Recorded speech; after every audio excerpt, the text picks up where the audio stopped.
The distant stars seemed to shiver as the massive Zephyrian warships pierced through the fabric of space, their crystalline hulls refracting sunlight in impossible patterns. Dr. Sarah Chen stood frozen before the primary observation screen at the Mauna Kea Observatory, her coffee cup forgotten in her trembling hand. After 15 years of searching for extraterrestrial intelligence, the universe had finally answered, but not in the way anyone had hoped. The ships appeared without warning, their advanced propulsion systems rendering them invisible to conventional detection methods until they chose to reveal themselves.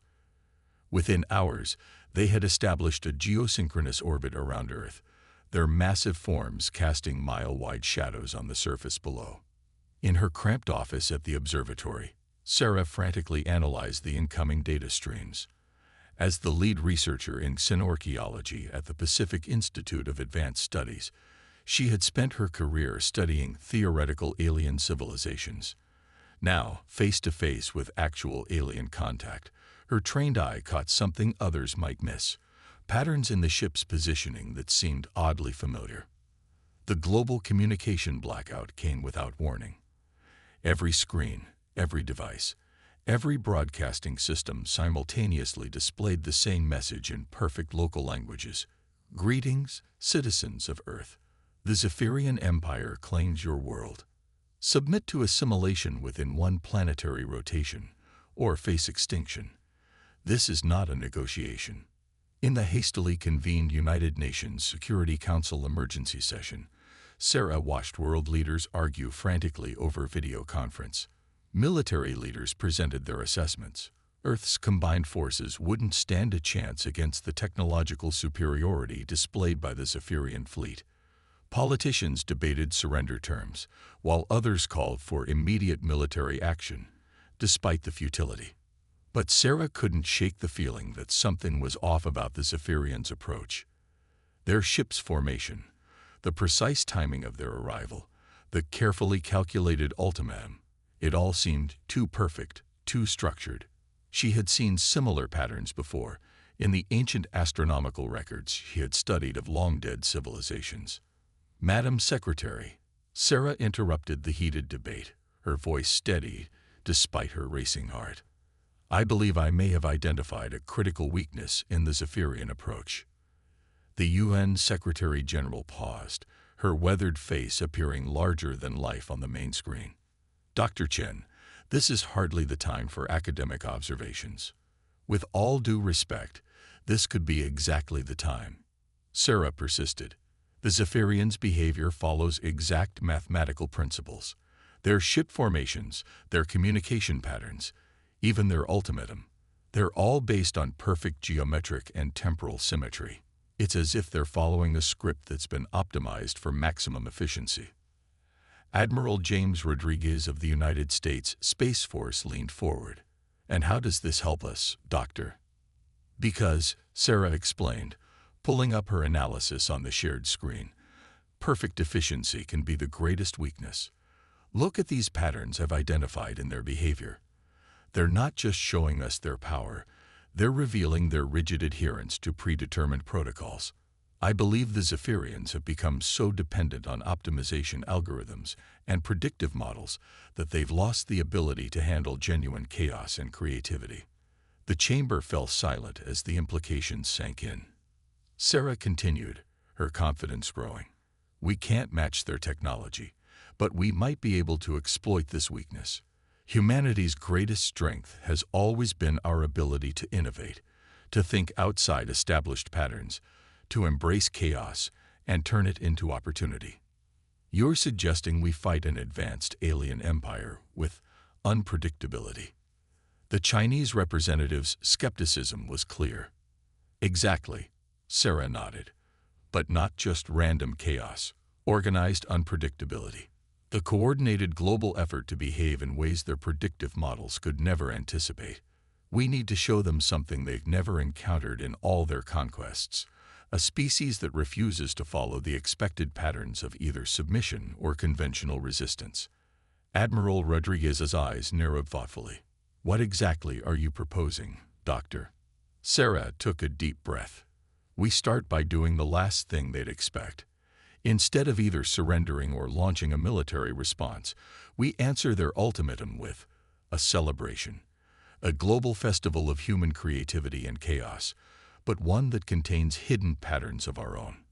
We use art, music, dance, and seemingly random cultural expressions to encode our real response. We turn our entire planet into a living paradox that their logical systems can't process. The Secretary General's expression shifted from skepticism to intrigue. And you believe this would be enough to stop them. Not stop them directly, Sarah clarified, but confuse and destabilize them enough to give us a fighting chance. Their entire empire appears to be built on predictability and perfect optimization. If we can introduce enough controlled chaos into their systems, we might be able to force them to adapt, something I suspect they're not very good at doing. As the global leaders debated her proposal, Sarah's attention was drawn to new data streaming in from her observatory. The Zephyrian ships were adjusting their formation with mathematical precision, preparing for what their algorithms told them would be humanity's inevitable response. They had no way of knowing that humanity was about to rewrite their perfect equations with the most powerful weapon in the universe, the beautiful unpredictability of the human spirit. The next 24 hours would determine not just the fate of Earth, but perhaps the very nature of civilization in the galaxy. As the Security Council began coordinating humanity's unprecedented response, Sarah couldn't help but smile at the irony. In their quest for perfect efficiency, the Zephyrians had engineered away the very adaptability that had allowed them to build their empire in the first place. Now, faced with humanity's creative chaos, their perfect optimization might prove to be their ultimate undoing. Dawn broke over a world transformed. As the Zephyrian ships maintained their perfect geometric formation above Earth's major cities, humanity's response began to unfold in ways their vast predictive engines could never have anticipated. In Rio de Janeiro, the entire Copacabana beach had been transformed into an enormous abstract sand sculpture, its seemingly random patterns containing encrypted military communications. Street artists in Tokyo painted massive murals that shifted and changed depending on the angle of view, each perspective revealing different layers of coordinated resistance plans. The streets of New York City erupted in spontaneous flash mobs performing elaborate dances that, when viewed from orbit, transmitted vital strategic information in a code no algorithm could crack. Aboard the Zephyrian command ship, First Optimizer Kelax's crystalline form flickered with distress patterns as it analyzed the incoming data streams. Impossible, it communicated to the High Council. The humans are responding outside all predicted parameters. Their behavior matches no known pattern of planetary resistance. Sarah Chen watched the alien ship's reactions from her newly established position at the Global Response Coordination Center, hidden deep beneath the Rocky Mountains. The massive holographic displays showed real-time tracking of both Zephyrian movements and Earth's coordinated chaos response. "They're trying to recalibrate," she noted, pointing to subtle shifts in the alien fleet's formation. "Look how they keep adjusting their positions to maintain perfect geometric harmony. They literally can't help themselves.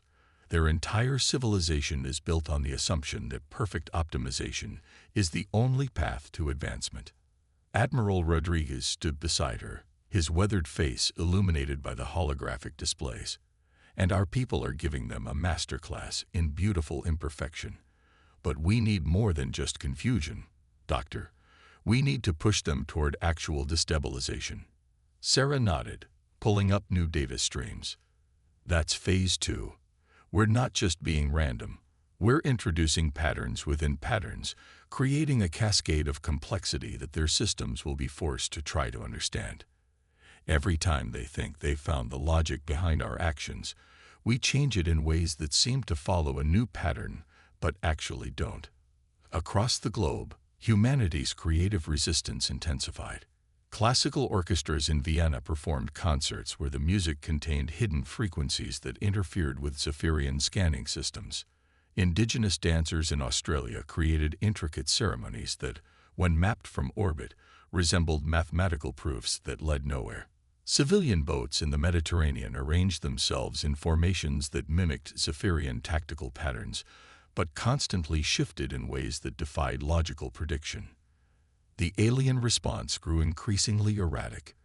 Their perfect formations began showing tiny imperfections as their systems struggled to process and respond to humanity's orchestrated chaos. Some ships would break formation momentarily before snapping back into position, like a computer glitching under impossible calculations. "We're getting to them," Sarah observed, "but we need to push harder." Their entire command structure appears to be based on hierarchical optimization. If we can force enough of their units to adapt independently to our chaos, it might start breaking down their chain of command. The next phase of Earth's response began at sunset. Every major city on the planet simultaneously launched celebrations that seemed to follow different cultural patterns, but were actually coordinated through Sarah's complex theory of managed chaos. Chinese dragon dances merged with African drum circles. Brazilian capoeira melded with Indian classical dance, each performance containing layers of meaning that seemed to suggest patterns, but led only to more complexity. In the Zephyrian command ship, Kilax's crystalline form was now flickering constantly, its perfect geometric structure showing signs of stress fractures. The human response defies all known parameters of civilized behavior, it reported to the High Council. They appear to be simultaneously surrendering and resisting, celebrating and mourning, coordinated and chaotic. Our predictive models are approaching critical failure.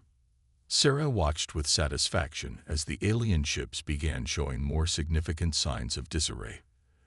"They're reaching a breaking point," she told Admiral Rodriguez. "Their entire system of control is based on being able to predict and optimize responses. We're giving them something that looks like it should be predictable, but isn't. It's like trying to solve an equation that keeps changing its own rules." But victory was far from assured. Even as the Zephyrian command structure showed signs of strain, their technological superiority remained overwhelming. Several ships had begun independent scanning patterns, breaking from the perfect formation in ways that suggested they were developing individual adaptive responses, exactly what Sarah had hoped for, but also potentially dangerous. "We need to be careful," she warned. "If they start adapting individually rather than as a collective, we could face an even more dangerous enemy. Right now, their rigid hierarchy is their weakness. We don't want to teach them flexibility too quickly." As night fell over the Americas, Sarah coordinated the next phase of humanity's response. The patterns of chaos would shift again, following new seemingly logical progressions that led nowhere. Earth's defenders would continue their dance of unpredictability, each step calculated to further strain the perfect algorithms that held the Zephyrian Empire together. In the dark sky above, the massive alien ships continued their struggle to maintain perfect formation, their crystalline surfaces now showing visible signs of stress. Humanity's message was clear.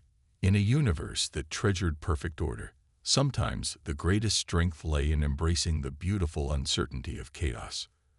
The next phase of Earth's response began at sunset. Every major city on the planet simultaneously launched celebrations that seemed to follow different cultural patterns, but were actually coordinated through Sarah's complex theory of managed chaos. Chinese dragon dances merged with African drum circles, Brazilian capoeira melded with Indian classical dance, each performance containing layers of meaning that seemed to suggest patterns but led only to more complexity. In the Zephyrian command ship, Kilax's crystalline form was now flickering constantly, its perfect geometric structure showing signs of stress fractures. The human response defies all known parameters of civilized behavior, it reported to the High Council. They appear to be simultaneously surrendering and resisting, celebrating and mourning, coordinated and chaotic. Our predictive models are approaching critical failure. Sarah watched with satisfaction as the alien ships began showing more significant signs of disarray. "They're reaching a breaking point," she told Admiral Rodriguez. "Their entire system of control is based on being able to predict and optimize responses.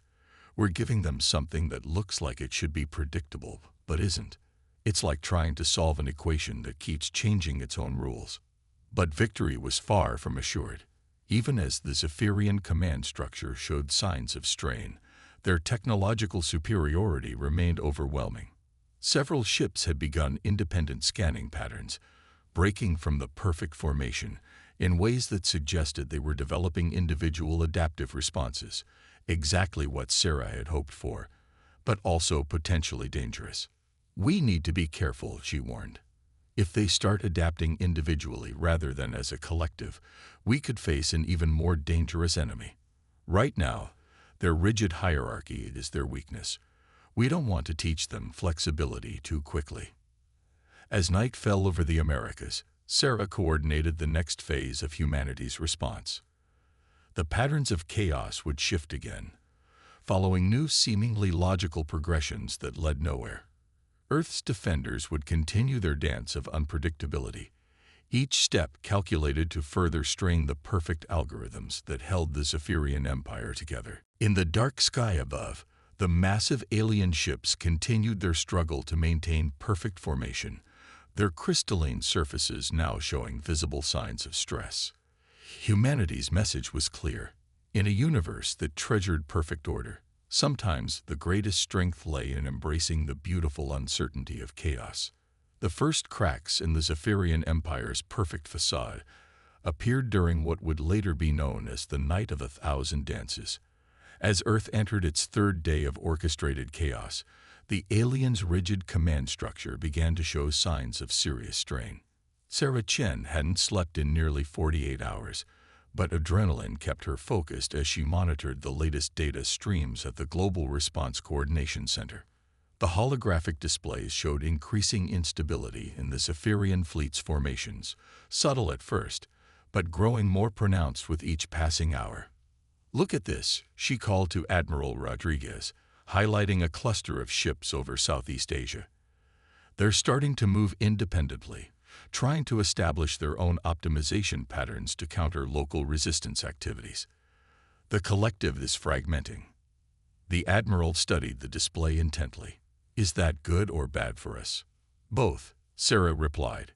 "It means their centralized control is weakening, but it also means they're beginning to adapt.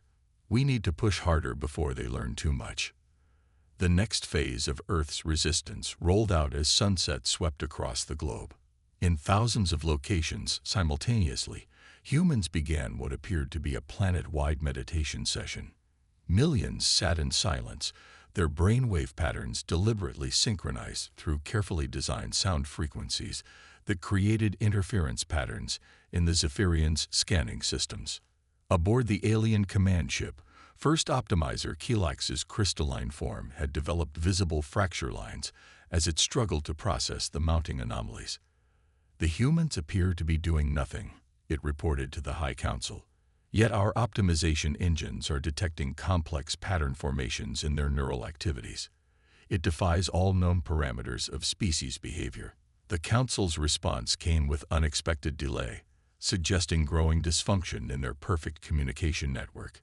"Initiate planetary submission protocols. Their resistance must not be allowed to spread to other worlds." But as the Zephyrians prepared their first direct action against Earth, humanity unveiled the true purpose of their synchronized meditation. The supposedly passive humans suddenly began emitting coordinated electromagnetic pulses, not from technology, but from their own synchronized brain activity, amplified by hidden networks of quantum resonators buried beneath the world's meditation centers. The effect on the alien ships was immediate and dramatic. Their crystalline hulls, designed to maintain perfect geometric harmony, began resonating with the unexpected frequencies. Ships that had held formation for millennia started vibrating discordantly. "Now," Sarah commanded, and the next phase began. The silent meditators erupted into song. Not the expected battle cries or protests, but lullabies. Thousands of different melodies in hundreds of languages, each seemingly simple but containing mathematical patterns that created complex interference waves when they reached the Zephyrian ships. High above Earth, the alien fleet's perfect formation finally shattered. Ships broke ranks, their crystalline surfaces clouding with stress patterns as their optimization engines failed to process the overwhelming complexity of humanity's response. "It's working," Sarah breathed, watching the chaos unfold on the tactical displays. Their hierarchical command structure is breaking down. Each ship is trying to optimize independently, but they've never operated without central coordination. They don't know how to handle true autonomy.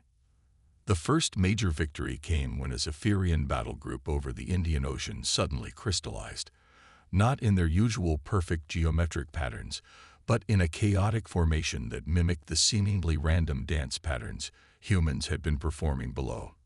The ships had become trapped in a feedback loop, their optimization engines desperately trying to find patterns in humanity's orchestrated chaos. "They're not just confused anymore," Admiral Rodriguez observed. "They're starting to mirror our chaos. Their need to find patterns is actually working against them." Sarah nodded, her exhaustion momentarily forgotten. Their entire civilization is built on the assumption that there's a perfect pattern for everything. When faced with deliberate, coordinated chaos, their systems try to adapt by finding the underlying pattern. But there isn't one, or rather, the patterns we're creating lead nowhere. It's driving their logic engines into recursive loops. The Zephyrian High Council's next transmission revealed their growing desperation. "All units, execute Emergency Protocol 0. Revert to base optimization patterns. Ignore all human activities. Prepare for immediate planetary sterilization." But the command came too late. Too many ships had already broken from central control, their individual optimization engines creating conflicting patterns as they tried to adapt to humanity's chaotic defense.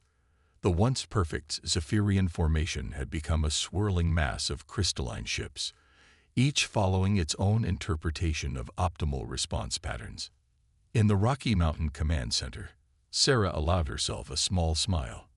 They're experiencing individual thought for the first time in possibly thousands of years. Their rigid hierarchy is dissolving. Now comes the dangerous part. We need to give them a new pattern to follow, something that will lead them away from destruction and toward cooperation. The next phase would be the riskiest yet. Instead of pure chaos, humanity would begin introducing elements of harmony into their resistance, not the perfect mathematical harmony the Zephyrians understood, but the messy, beautiful harmony of nature and human creativity. The goal wasn't just to defeat the alien empire, but to help them rediscover something they had sacrificed in their quest for perfect optimization: the ability to embrace imperfection and growth. As the sun rose on the fourth day of Earth's resistance, the pattern of battle had shifted irrevocably. The Zephyrian Empire's perfect order had been shattered not by superior technology or military might, but by humanity's greatest weapons: creativity, adaptability, and the courage to embrace chaos as a path to growth. The first rays of dawn revealed a transformed battle space above Earth. The once perfect crystalline formations of the Zephyrian fleet had fractured into dozens of smaller groups, each moving in distinct patterns that reflected their growing independence from central control.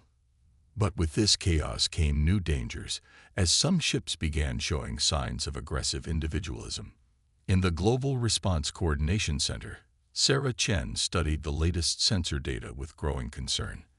"We've broken their unity," she told Admiral Rodriguez. "But now we're facing multiple independent threats instead of one coordinated enemy. Some of these ships are starting to develop their own strategic initiatives."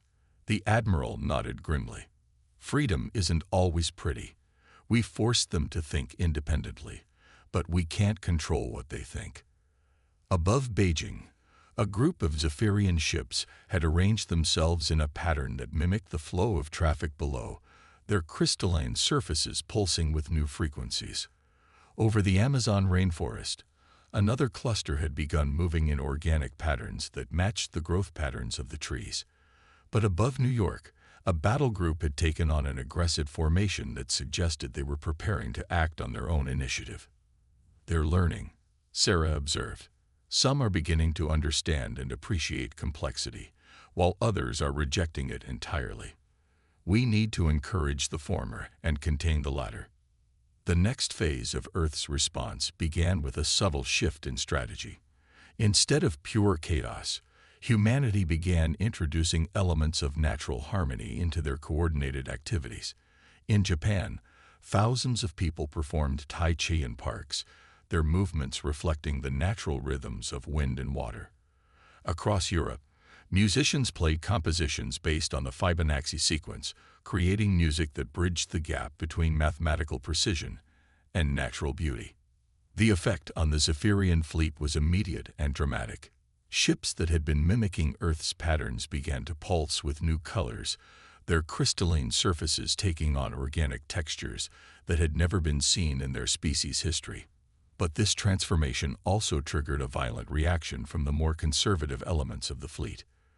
Aboard the Zephyrian command ship, First Optimizer Kelax was facing its own crisis of identity. Its perfect crystalline form had developed patterns that would have been considered abominations in the Empire's rigid hierarchy, yet these very imperfections were allowing it to process and understand human behavior in ways its optimization engines never could.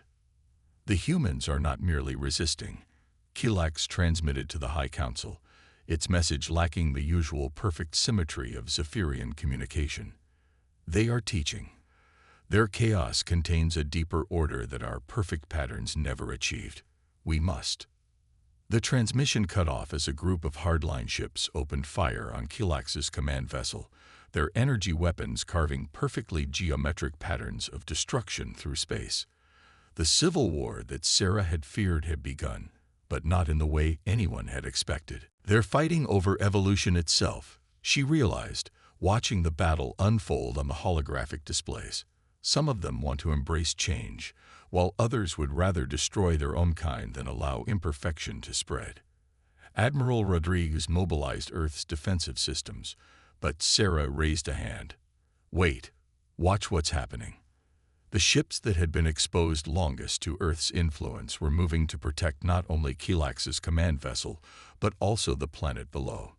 Their movements were no longer rigidly geometric, but fluid and adaptive, incorporating both Zephyrian power and human unpredictability. The hardline ships, still bound by their perfect battle algorithms, couldn't adapt to their transformed brethren's new tactics. This is it, Sarah breathed. The real victory isn't about defeating them. It's about helping them rediscover what they lost in their pursuit of perfection. As the battle raged above, Earth continued its symphony of organized chaos. But now there was a new element. Invitation. Every human activity, from the mass dances to the coordinated art installations, began incorporating spaces and patterns that invited Zephyrian participation. The message was clear. There was room in humanity's beautiful chaos for those willing to embrace change. The transformation spread through the Zephyrian fleet like cracks through crystal. Ships that had held perfect formation for millennia began moving in new patterns, their surfaces taking on colors and textures that reflected the diversity of the world below. The hardline forces found themselves increasingly isolated, their perfect tactics useless against opponents who had learned to embrace imperfection as a strength. In the Rocky Mountain Command Center, Sarah watched the universe change. "We're not just saving Earth," she told Admiral Rodriguez. "We're saving them from themselves. They'd been trapped in a prison of perfection for so long they forgot how to grow." As the fourth day of contact drew to a close, the battle lines had been redrawn. Earth's defenders now included Zephyrian ships whose crystalline forms pulsed with new life and possibility, while the remaining hardline forces retreated to the outer solar system, their perfect formations maintaining a hostile but diminishing presence. The real challenge was just beginning, helping the species that had optimized away its capacity for change remember how to embrace evolution and growth. But as Sarah watched the transformed Zephyrian ships moving in harmony with Earth's chaos, she knew that humanity's greatest victory hadn't come from defeating an enemy, but from showing them a better way to exist in an imperfect universe. The final confrontation began at dawn on the fifth day of Earth's resistance. The hardline Zephyrian forces, their perfect formations now reduced to a fraction of their original number, launched what their optimization engines calculated to be the optimal attack pattern. Their crystalline ships blazed across the morning sky, their weapons charged with enough power to reduce continents to ash. But Earth was ready, and this time, humanity wasn't fighting alone. The transformed Zephyrian ships, their once rigid crystalline forms now flowing with organic patterns, moved to intercept their former compatriots. Led by Kilax, whose command vessel now pulsed with swirling colors that would have been considered heretical in the old empire, they demonstrated how completely they had evolved. In the Global Response Coordination Center, Sarah Chen watched the battle unfold with a mixture of awe and anxiety. "They're not just copying our patterns anymore," she observed. "They're creating their own synthesis of order and chaos." The transformed ships moved like schools of fish, their formations fluid and unpredictable yet perfectly coordinated. The hardliners' optimization engines couldn't process these new tactics. Every time they identified a pattern to counter, it shifted into something new. "Look at their weapon configurations," Admiral Rodriguez pointed to the tactical display. "They're not just fighting differently. They're using their technology in ways the Empire never imagined." He was right. The transformed Zephyrians had discovered that their crystalline technology, freed from the constraints of perfect optimization, could be adapted in ways their civilization had never explored. Energy beams that once moved in straight lines now curved and twisted. Defensive shields pulsed with organic rhythms that made them far more effective than their previously static patterns. But the hardliners weren't defeated easily. Their rigid tactics might have been predictable, but they were backed by millennia of technological advancement. Every attack was calculated to maximize destruction, every formation designed for perfect efficiency. What they lacked in creativity, they made up for in raw power. The battle that followed would be studied by military historians for centuries to come. It wasn't just a clash of weapons and tactics.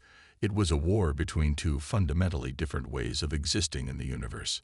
The hardliners' perfect geometric patterns met the transformed ship's fluid chaos in a display that lit up the sky with impossible colors.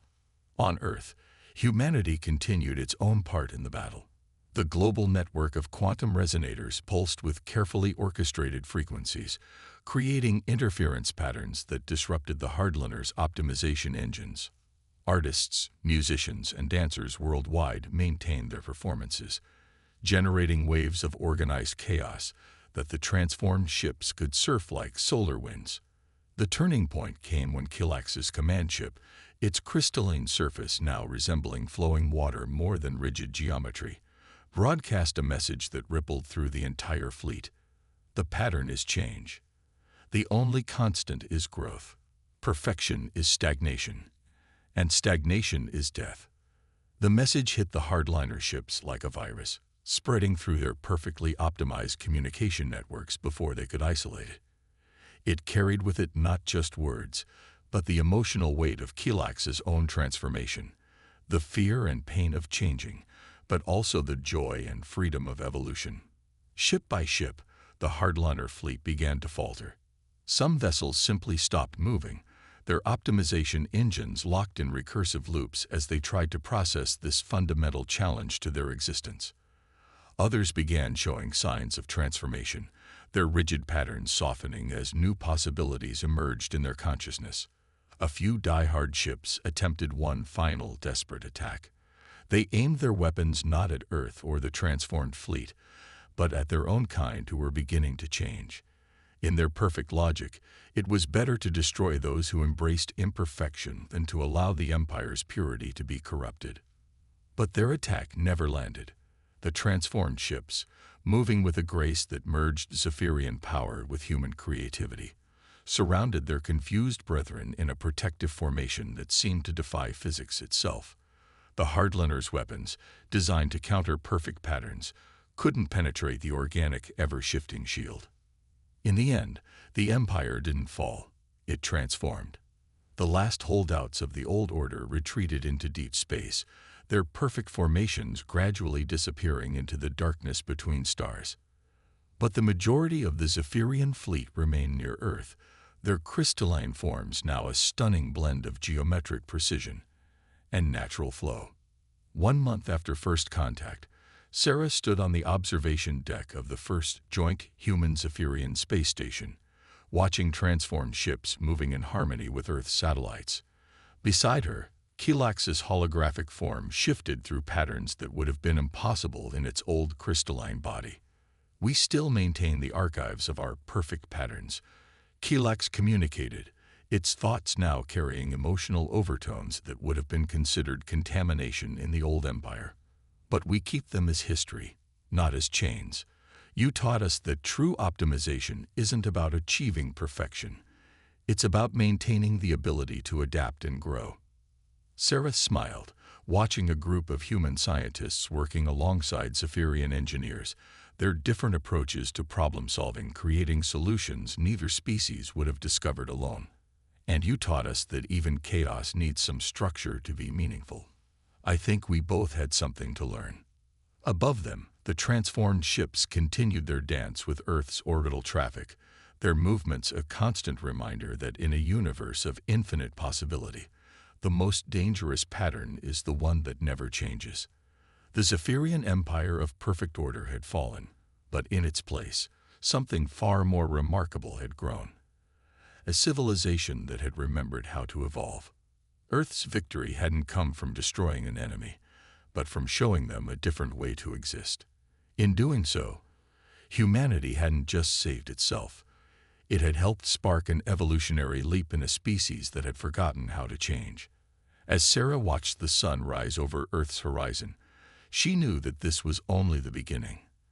The universe was vast, and somewhere out there, other empires of perfect order were waiting to be awakened to the beautiful possibility of chaos.